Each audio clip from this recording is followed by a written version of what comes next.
Hello, howdy, sup, alright mate, aloha, g'day! This is Travel Tuesdays for foodie fans. Bryce Morrison is your host and I'm Carla, your colorful commentator. However you greet your friends, we're excited you're here for the journey as we take you across these United States and around the world to find the very best in food and wine. Join us every Tuesday as we interview foodie travelers, award-winning bartenders, restaurateurs, and more to find out their go-to bars and restaurants and how to find them. Enjoy the show! And now, part 2. Is there in your personal life or even in your professional life, is there an area of culinary that you're interested in? You know, food, cultures, anything like that? You know, the barbecue thing started.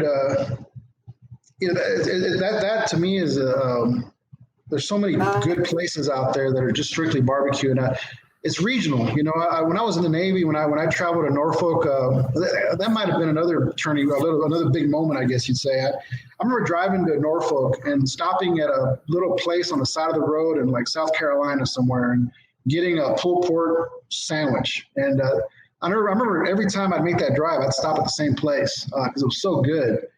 And again, not knowing any better,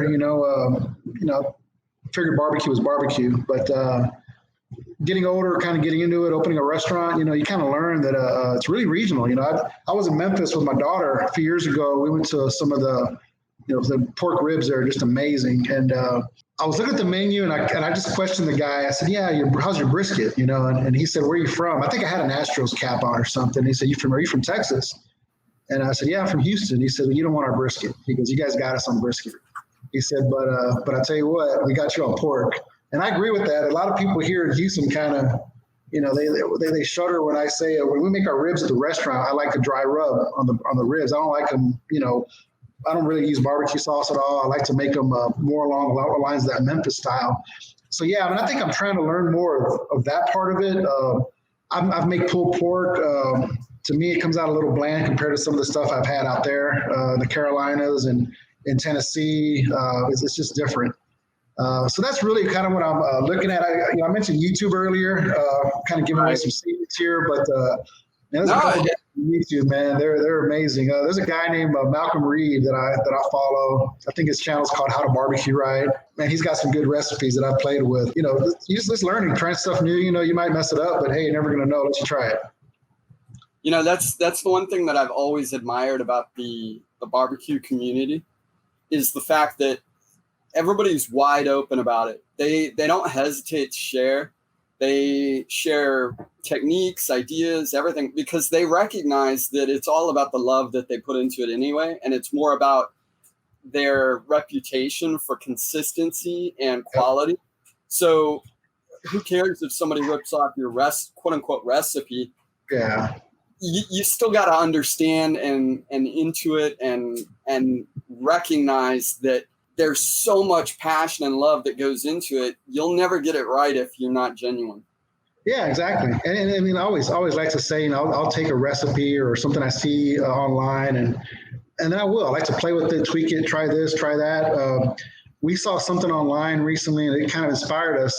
Tortillas, homemade tortillas. You take so we took some rendered, and some people are kind of cringe when they hear the way it's described. Tortillas, you add lard to the masa or the dough. We took some rendered brisket, the fat, basically the rendered fat. Let it harden in the fridge, and we took that and mixed it into the masa for the tortillas. And oh man, I tell you what, that is a good tortilla, man. You get a little subtle hint of the smokiness. You get a little subtle hint of the brisket. And we let a few people try them, and we've had people ask us, "Hey, can you sell us a dozen of those?" They're really good. I like the sound of that. That makes my mouth water. So we're doing this Facebook Live, and of course, this is going to go on YouTube for anybody who's listening that wants to see what I'm talking about. But if you look in the background, I've actually got a photo, and that's actually a couple of pieces of brisket on a brioche bun. That's my brisket. I'm very proud of it. I've only done it one time that's successful. I have the perfect smoke ring. It was a beautiful cut. And part of it is the cut. I don't get to butcher my own meat, I have to go to a butcher. You know, this particular one was it was cut the right way, just the right amount of fat and everything else. So everything came together, and it was just amazing. All of us that were there just tore it up. It was such a good brisket. Okay, fun fact I learned today that I didn't put on my fun fact list. There's 2 different cuts of brisket. There's the cut that you get at the supermarket, and then there's the cut you get at the butcher that's called like Delk or something. I'd have to look it up again. The decal? Yeah, decal. The decal. You get that at a butcher.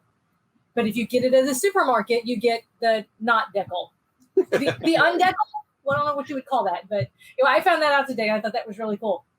Yeah, the packers that they sell at the grocery stores, they have the brisket's actually 2 muscles, two pieces of meat basically. You got the lean and the point, the flat and the point, and the decals that really it really renders out nicely, and you get a layer, and that's what it's called, is the layer of fat in between them. So yeah, some butchers usually will separate it, and you get one or the other. But if you get the whole packer, you've got the decal separating it. So part of that you want to trim out, but I'm looking at that picture. Yeah, you can see the rendered. That's beautiful, man. Yeah, that's what you're looking for right there. Is that and it's funny because I love taking those close-up pictures. My wife it drives her crazy because we'll be slicing a brisket at home, and she's like, "Can we just eat it already?" Because I'm taking pictures and the right lighting. Yeah. You know, unfortunately, it doesn't. To those of us that love meat, you know, those are great pictures. But on the background, it doesn't work very well behind us. But this beer. Oh, that does. That shows. Yeah. I like that one there. Yeah, that's a drink to that. It's funny though. This beer, I actually took that picture at a taco place down in Cozumel. So you know, taquerias all over the world. Oh yeah. Tell us. You know, this is never a fun question, but it can be if you try. What have you failed at? Oh man, I'd say I mentioned the brisket story. That was pretty horrendous. I'd say there's probably about 2 or 3 times a week that me and my partners also want to, we think about throwing in the towel on this because it's a lot of work, man. It's a lot of work. We all have day jobs. We committed to a year. We're almost there, and it's like, hey, I think we can do this. We kind of reaching the point now where, and none of us want to fail. I think that's an important part. But I tell you, it's been a bumpy road. There's days that it's I'll leave here, go home, take a quick shower, go to work, try so I don't smell like bacon or grease, and then get through the day job, and it can be very long. It's a lot of work, I think all of us kind of underestimated that. Again, and not as far as like the failing part of it though goes. I think anytime you try something new, there's always that chance that you're going to fail. You're going to fall flat on your face. But you got to take it. You got to take that chance. And then I'll be honest. I think my biggest regret is not doing this sooner. I'm 47 now, and my dad was an entrepreneur. He owned a bar. I kind of grew up in that bar. Smashing cans as a 10 years old, cleaning up ashtrays on Saturday mornings. I wish I had done this sooner. But like I said, as far as failure goes, man, those first few briskets, those hurt. We're actually 47 years young, so you've got plenty of time, man. Just go ahead and tackle it. And the other thing about it is, we call it failing forward. As long as you learn something and move forward with it. I mean, you said your first brisket, it wasn't the greatest. Keep going. You'll figure it out. Yeah, that's it. Learn from your mistakes. Try not to make them again. That's just it. And, like I said, from a business standpoint, it is a challenge. But I think it's funny. We did get the COVID kind of hurt us a little bit. We had but we had, I'd say, Uber Eats and Grubhub and Waiter, and it kind of pushed us to get our drive-through service going. I think through this whole process, we've actually probably taken a little bit of a step up. So yeah, I mean, I see I guess I see a light at the end of the tunnel. And it's not a train coming onto us, but I think we're approaching that hump there. I'm not sure if we're quite there yet, but I think we're getting there. Well, I'll tell you, from an outsider looking in, like I said, I've been following you since day one. I saw your very first post and I followed your page immediately. I don't want to see you guys let go. Keep going. Yeah. I do see myself coming back out to Texas at some point. So I would love to have you, man. Yeah. Come see you. You got to see we have a little plaque up here for the San Jacinto. I think I posted some pictures of it. If not, I'll send it to you. I've got a few guys. There was a few guys off the ship that have made it down. I'll tell you a quick story that our grand opening weekend, I was behind the register. We were pretty busy. A lot of friends and family were coming in, and this young guy, I say kid, he's probably about 20. He comes up to pay for his order, and he got some tacos, and he goes, "Man, you were in the San Jacinto, weren't you?" I said, "Yeah, I was in the San Jacinto." He goes, "You served with my dad, Ray Rubio. He was an FC." Man, I just like it was. I kind of wish I had more time to talk to him, but he talked to his dad. He was in Houston. His dad said, "Hey, come by that restaurant to go check him out." I was in the Navy with one of the owners, and that was really just a cool moment, man. To the guy's son, it's funny because I remember when he was born. We were still on the ship, and I think I went to the hospital to see him when he was born, and here he was, grown man in our restaurant. So that was a pretty cool moment. Rubio, the name sounds familiar. Yeah, he was an FC. I used to play poker up there with okay. FC. Oh yeah. Okay, yeah. And anything with money. I mean, points. Yeah. There you go. Is there a destination that has let you down? Someplace you thought was going to be, spectacular, especially regarding food? One place that I think is a little overrated to me. My stepson was actually. We were talking to. He's 20. He'll be 21 next year, and he's talking about going out and partying, having a good time, and we were talking about Vegas and New Orleans. How the cities are somewhat comparable. They got a reputation of. To me, Vegas has always been a little. It's cleaner to me, but as far as the food goes, entertainment, it's a little. I think that might have been a little disappointing. Maybe I didn't go to the right places. But New Orleans is the complete opposite. There's so much good food there. It's everywhere. So much authentic, good Cajun dishes. I mean, that's one of my favorite places to go. It's funny. I was there for work back in November, and I spent a week there for work. My wife came up over the weekend, and then it wasn't because of this, but about 6 weeks later, I got kind of sick, had to go to the hospital, found out I was diabetic. And the joke was, I think it came about from that week in New Orleans, man, because we were probably we definitely weren't eating right, that's for sure. I'd have to say I've always been I love going to Vegas. I've had multiple trips there, and it's a neat city, a lot going on. But to me, the touristy, the trap there, the food, I just haven't really found the right places. I've been to a few. I've been to a few steakhouses. I got to say that's probably one of the places for one of the entertainment capitals of the world. I haven't quite found a place to really enjoy a good meal there. So with that, I kind of have to piggyback on that. I've been there a few times, and all I really associate Vegas food with is gluttony. Yeah. Everything else. So I'm going to put it out there. Anybody who's watching this, if you know of a place in Vegas that we all have to try, put it in the comments. You got to let us know, because we're struggling over here. We want to know. I'd love to talk to somebody in Vegas that's got something going on that we need to know about food-wise. You mentioned it earlier, Joe, about the $1,000 extra. Now, I know you mentioned that you do some things with your business, but if you, Joe, and your family had an extra $1,000 in your personal budget every month, what would you do with it? I'd say I think it's be unanimous. My family, my kids, my wife, that'd go in a travel budget. We love to travel. We've taken some pretty fun vacations together. My personal life, I'd have to say that bump up the traveling a little bit for sure. Within the U.S., outside the U.S., my daughter, in our culture, Mexican Americans here, Mexicans, we have quinceañeras, a 15 basically, like a sweet 16. And my daughter, we went to a few as she was growing up, and she's turning 15 this August. She told me, Dad, that's for adults. And again, there's a lot of meaning behind them. I'm not saying that the quinceañeras are bad. But she kind of, her observation was that it was a party for the adults, really. She said, Dad, with that budget, can we go on a trip? So we were supposed to go to Vietnam this year, and that was her choice. And that got pushed back because of the COVID. But, now she's changing her mind. She wants to go to Switzerland, she said. But, travel without a doubt. I think that'd be something we'd like to, definitely see more of the world for sure.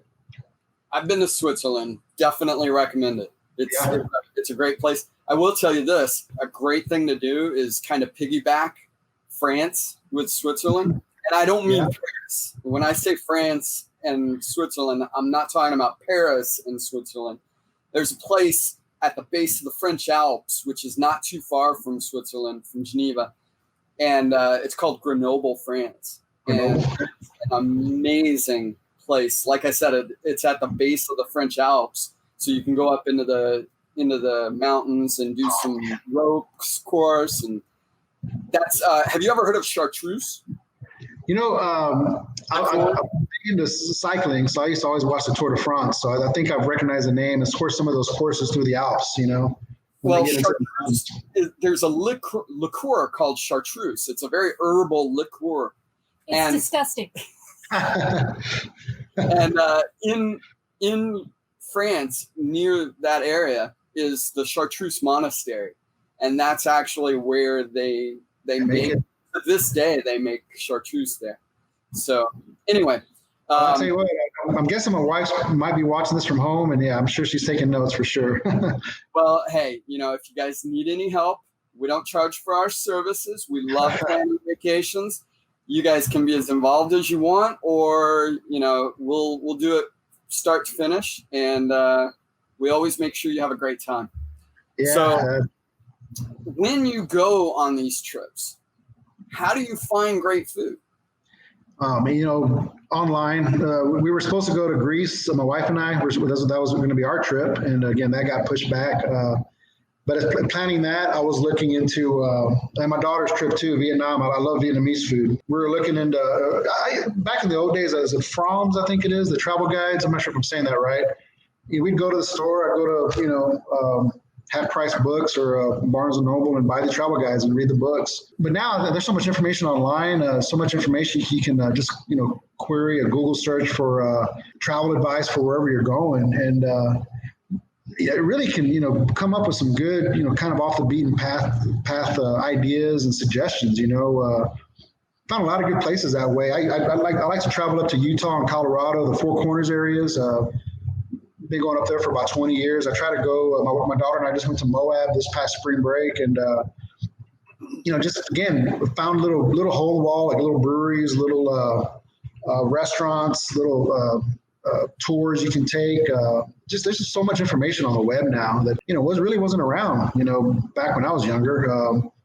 So I think that's probably the biggest the way we utilize the web to get the information that we want to. When it comes to traveling. All right. So last question before I bring Carla in. When I say cocktail, you say Crown and Coke, man. I'm not a big into liquor. I used to stick to beer, but I love me a Crown and Coke, man. A Crown and Coke, a Sapphire and Tonic. Those are probably my two favorite go-to ones there. But I remember that was one of the first things we did when we pulled into port was go to the liquor store, buy a nice big huge container of either Crown or rum, whatever we could find, and then buy a 2 liter of soda and just start working with them, right? Yeah, that's kind of my go-to. That's kind of my go-to.